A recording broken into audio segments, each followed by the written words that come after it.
Bismillahirrahmanirrahim. Assalamualaikum warahmatullahi wabarakatuh.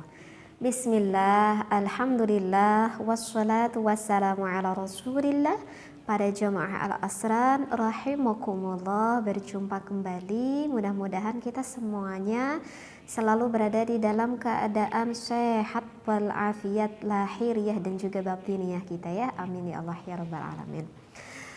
Mungkin pembahasan kali ini saya ingin membahas fikih wabil khusus untuk pasangan suami istri. Jadi sekali lagi pembahasan yang ingin saya bahas kali ini adalah khusus bagi pasangan yang sudah berumah tangga. Nanti saya tulis di sini ya untuk 21 tahun plus. Karena memang ini benar-benar sekali pembahasan yang dikhususkan wabil khusus untuk para kaum laki-laki, yaitu para suami.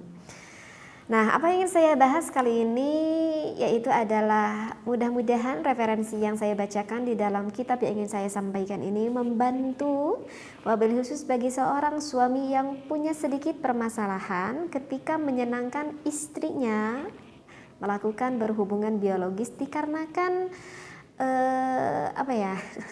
dikarenakan cepat keluar air nutfahnya, cepat keluar air maninya, sehingga ketika sang suaminya sudah merasa puas, entah puas atau tidak ya karena terlalu cepat, sehingga sang suaminya merasa tidak bisa membahagiakan istrinya. Karena kan kalau wanita itu memang agak cukup lama, agak sulit kalau misalkan mengeluarkan air nutfah ataupun air maninya. Baik. Referensi yang akan saya bacakan ya, bisa kita ketemu di dalam Asrarul Jima'.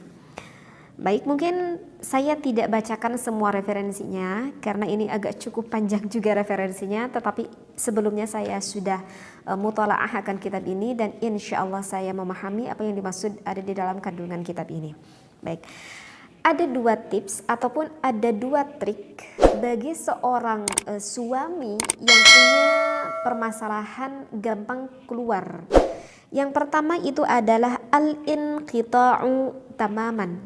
Artinya adalah pemutusan secara sempurna ataupun mencabut secara sempurna. Baik.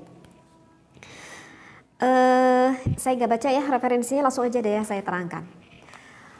Untuk tips yang pertama yang saya baca di dalam kitab referensi ini, menurut ulama itu adalah dengan trik inqita'. Inqita' itu jadi mencabut, begitu ya. Jadi ketika seorang suami sudah memasukkan miliknya kepada sang istrinya, kemudian nanti kan sang suami merasa dalam hatinya, aduh ini udah agak tahan nih, misalkan gitu ya, ini udah pengen cepat keluar nih, misalkan nih kata sang suaminya seperti itu. Nah, maka jika udah ada timbul perasaan di dalam hati sang suaminya ini udah pengen cepat keluar, maka lekas sang suami mencabutnya dari sang istrinya secara pelan-pelan, dicabut ya. Jadi sekali lagi, jika sudah ada rasa dalam hati bahwa ini sebentar lagi aku sudah tak kuat ingin keluar, maka sesegera mungkin oleh sang suaminya inqita', dicabut milik suaminya itu ya, seperti itu. Nah, tetapi ini dicabut tuh hanya sifatnya sementara aja, jadi cuman dicabut aja. Bertujuan adalah untuk apa? Bertujuan untuk agak sedikit menurunkan rasa syahwatnya itu, seperti itu, agak sedikit menurun. Nah, ketika sang suami mencabut miliknya, hal ini bisa dipergunakan untuk sang istrinya. Maka di sana sang suami bisa melakukan hal-hal yang bisa membangkitkan gairah istrinya, seperti itu ya. Jadi bisa melakukan, ya terserah deh suami mau melakukan apapun itu kepada sang istrinya, sekira-kira bisa menggairahkan hasrat ataupun syahwat milik istrinya gitu ya. Nah, jika dikira perasaan hati udah agak sedikit menurun, maka sang suami bisa lanjutkan itu kembali, memasukkannya kembali kepada milik sang istrinya. Udah berlanjut kembali, kemudian melihat respon istri, dilihat masih belum juga terlalu terangsang cukup tinggi, tetapi aku sudah gak kuat pengen keluar lagi, maka bisa dilanjutkan kembali, al-inqita kembali, dicabut lagi milik sang suami dari istrinya. Maka sang suami di sana bisa melakukan lagi perlakuan-perlakuan terhadap istrinya sehingga sang istri semakin memuncak dan semakin memuncak. Kemudian bisa dilanjutkan kembali. Jadi itulah tips yang pertama yang disampaikan oleh ulama. Trik yang pertama itu adalah al-inqita, mencabut kemudian dimasukkan, jika merasa belum cukup bisa dicabut kembali dan bisa dimasukkan kembali, sehingga setelah melihat dari mimik muka sang istri bahwa memang sebentar lagi ini istrinya mulai keluar, maka sang suami bisa mengatur waktu, kapan waktu yang tepat untuk dikeluarkan, seperti itu. Jadi insya Allah ya, mudah-mudahan difahami ya untuk pembahasan al-inqita ini. Sekarang untuk trik yang kedua. Untuk trik yang kedua itu adalah tariqatul dhaghtil muaqqati. Itu adalah cara penekanan sifatnya sementara saja. Ya, jadi penekanan tetapi sifatnya ini secara sementara aja. Karena ini wa tusaidu tariqatul dhaghtil muaqqat. Karena cara ini bisa dapat membantu waktu alal qadib kepada milik sang suaminya fi ta'khiri amaliyatil qadfi, di dalam memperlambat proses keluarnya. Oke, saya nggak baca semuanya, ada referensinya ya, langsung saya terangkan. Nah, untuk trik yang kedua itu adalah trik dhaghtil muaqqat, penekanan. Bahasanya itu adalah penekanan yang mana sifatnya sementara saja. Jadi ketika sang suami sudah masuk kepada milik istrinya dan di sana sang suami sudah merasa mulai nggak kuat, ingin mengeluarkan air nutfahnya itu, maka sang suami bisa menekan milik sang suaminya itu.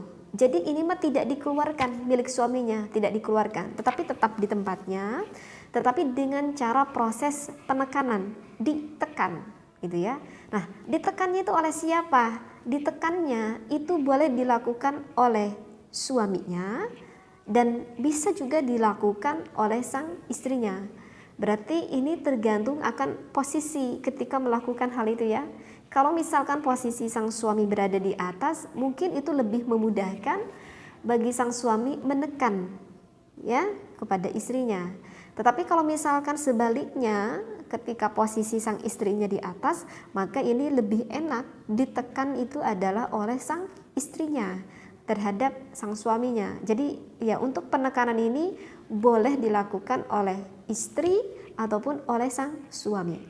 Di sini sifatnya itu sementara. Berapa lamakah kita harus mendiamkan hal itu? Maka di sini dikatakan limuddatin, dalam durasi takriban 30 thaniyatan, kurang lebih ya kira-kira sekitar 30 thaniyatan, sekitar 30 detikan gitu. Jadi ditekan oleh suaminya, ditekan, didiamkan, tidak boleh ada pergerakan oleh suaminya sama sekali, oleh tubuhnya ataupun oleh tubuh istrinya tidak boleh ada atau pergerakan sama sekali. Dan juga termasuk tidak boleh ada pergerakan maaf sekali oleh apa itu ya, oleh sang istrinya. Yang dimaksudkan pergerakan di sini adalah lebih spesifik ke area milik sang istrinya, area dalam milik sang istrinya, tidak boleh ada pergerakan di sana, gitu ya. Jadi biarkan perlahan, tenang dulu sekitar 30 detik, didiamkan saja, tidak boleh ada pergerakan sama sekali. Itu maksudnya, tugasnya adalah untuk menurunkan sedikit syahwat milik sang suami. Jika sudah agak sedikit rileks, udah agak sedikit tenang, maka sang suami ataupun sang istrinya bisa melanjutkan kembali terhadap gerakan-gerakannya itu. Tetapi saya tekankan di sini, jika melanjutkan kembali gerakannya itu tidak boleh dengan gerakan yang gerakan yang keras. Maksudnya keras di sini gimana ya? Ya artinya lakukan saja dengan gerakan-gerakan yang lembut gitu ya, gerakan-gerakan yang santai, gerakan yang lembut, jangan terlalu cek orang Sunda malah mau teuing lah gitu. dengan gerakannya. Karena kalau dengan gerakan-gerakan yang cepat ataupun keras itu bisa lebih mempercepat keluarnya. Jadi lakukan saja dengan santai, dengan pelan, dengan tenang, ya, menikmati hal itu seperti itu. Nah, jika rasa melihat istrinya masih belum terlalu terangsang tinggi, hal itu udah cepat sang suami merasa ingin keluar, maka bisa dilakukan kembali, didiamkan kembali. Ya, kurang lebih samalah seperti proses yang tadi, cuman membedakannya itu adalah yang trik pertama dicabut, sedangkan trik yang kedua itu tidak dicabut tetapi didiamkan sebentar, thalathina saniyatan, sekitar 30 detik saja, seperti itu ya. Nah, ini yang disampaikan oleh ulama, bisa kita temui di dalam kitab Asrarul Jima ini. Mudah-mudahan begitu bermanfaat, mudah-mudahan membantu, wabil khusus kepada seorang suami yang memang pada saat ini sedang mengalami hal itu. Dan mungkin ada sedikit tambahan, memang di dalam kitabnya tidak ada, ini tambahan dari tips dari saya saja. Bisa kalian menggunakan jubah pelindung. Paham mungkin ya, di sini yang dimaksudkan jubah pelindung itu banyak sekali jualannya ya. Misalkan mau di apotek ataupun di toko-toko lain mudah kita temui. Anda bisa membeli itu. Jika Anda memakai, suaminya memakai jubah pelindung, insya Allah itu juga akan sedikit memperlambat. Karena syaraf yang ada pada laki-laki itu tidak langsung menempel ke milik sang istrinya, sehingga karena terlindungi oleh jubah pelindung itu, sehingga itu lebih memperlambat gitu, karena tidak nempel ada saraf milik suami terhadap istrinya, seperti itu ya. Tapi gimana, saya tuh nggak nyaman kalau misalkan memakai itu karena rasanya misalkan agak kurang enak, maka tak apa-apa, awalnya kita gunakan saja dulu itu. Ketika sang suami sudah merasa tidak tahan dan juga sang istrinya merasa sudah tidak tahan, maka bisa membuang jubah pelindung itu dan bisa mengeluarkannya tanpa memakai jubah pelindung tersebut jika ada merasa kurang nikmat jika memakai hal itu. Nah, begitu mungkin ya. Jadi sekali lagi mohon maaf, ini adalah memang pembahasan khusus untuk yang sudah berumah tangga. Jangan berpikir negatif dengan apa yang saya sampaikan, karena ini memang jelas ada di dalam keterangan kitab yang disampaikan oleh ulama. Mudah-mudahan apa yang saya sampaikan ini memang benar-benar dapat membantu, wabil khusus bagi seorang suami yang pada saat ini mempunyai permasalahan seperti ini. Karena ketika sang suami membahagiakan istrinya dan termasuk di dalam hubungan biologis ini, jangan dikira ini bukan ibadah, ini merupakan salah satu dari bagian ibadah. Oleh karena itu, niatkanlah yang baik, niat ibadah ingin menyenangkan istri Anda. Mudah-mudahan rumah tangga kalian semuanya, wabil khusus saya pribadi, semakin harmonis, penuh dengan rahman rahim kasih sayangnya Allah. Wallahu a'lam, wabillahi taufiq wal hidayah. Wassalamualaikum warahmatullahi wabarakatuh.